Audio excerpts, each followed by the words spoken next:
ഭക്തിയുടെ നിറവിൽ ചെറുതാഴം കുളപ്പുറത്തുകാവ് ധർമ്മശാസ്ത്ര ക്ഷേത്രത്തിൽ അയ്യപ്പൻ കൂത്തിന് തുടക്കമായി. ഷൊർണൂരിലെ TS പരമേശ്വരന്റെ നേതൃത്വത്തിലാണ് കളം വരയ്ക്കലും കൂത്ത് അവതരണവും നടക്കുന്നത്.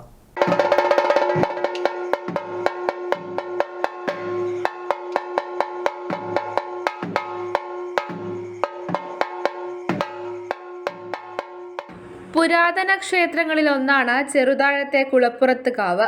ഇവിടെ വർഷങ്ങളായി അയ്യപ്പൻ കൂത്ത് നടക്കുന്നുണ്ട്. അയ്യപ്പൻ കാവുകളിലും കൊട്ടാരങ്ങളിലും ബ്രാഹ്മണാലയങ്ങളിലും നടത്തുന്ന അനുഷ്ഠാന കലയാണ് അയ്യപ്പൻ കൂത്ത്. അയ്യപ്പന്റെ അവതാര രൂപങ്ങളും ഐതിഹ്യ കഥകളുമാണ് കളത്തിനുള്ളിൽ വരയ്ക്കുന്നത്. അയ്യപ്പൻ കൂത്തിന്റെ പ്രധാന സവിശേഷതയും ഈ കളം വരയ്ക്കൽ തന്നെയാണ്. വൈകിട്ടോടെയാണ് കളം വരയ്ക്കൽ ആരംഭിക്കുക. കളം വരച്ചതിന് ശേഷം കൂത്തവതരണം നടക്കും. ശേഷം കോമരം എഴുന്നള്ളത്താണ്. കോമരത്തിന്റെ കളം വായിക്കലും ഏറെ ഭക്തിനിർഭരമായ ചടങ്ങാണ്. ഇതിനുശേഷം പ്രസാദ വിതരണത്തോടെയാണ് അയ്യപ്പൻ കൂത്തിന്റെ ചടങ്ങുകൾ അവസാനിക്കുന്നത്. ഓരോ ദിവസവും ഓരോ അയ്യപ്പ ചരിത കഥകളാണ് കളത്തിൽ വരയ്ക്കുക.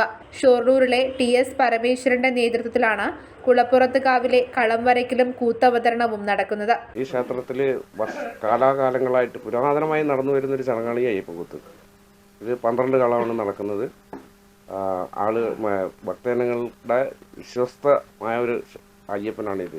എന്ത് പ്രാർത്ഥിച്ചാലും നടക്കും എന്നുള്ളൊരു പ്രതീതിയുണ്ട് ഇതിന്. അതാണ് അവരുടെ വിശ്വാസവും. അപ്പോൾ ഈ കൂത്ത് നടത്തുന്നത് ഇതും കൂടി കൂടിയിട്ടാണ്.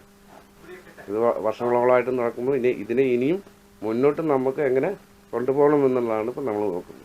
2 ആഴ്ചക്കാലം നീണ്ടു നിൽക്കുന്ന അയ്യപ്പൻ കൂത്ത് കാണാൻ നിരവധി ഭക്തജനങ്ങളാണ് ക്ഷേത്രത്തിൽ എത്തിച്ചേരുന്നത്. News bureau, Pazhayangadi.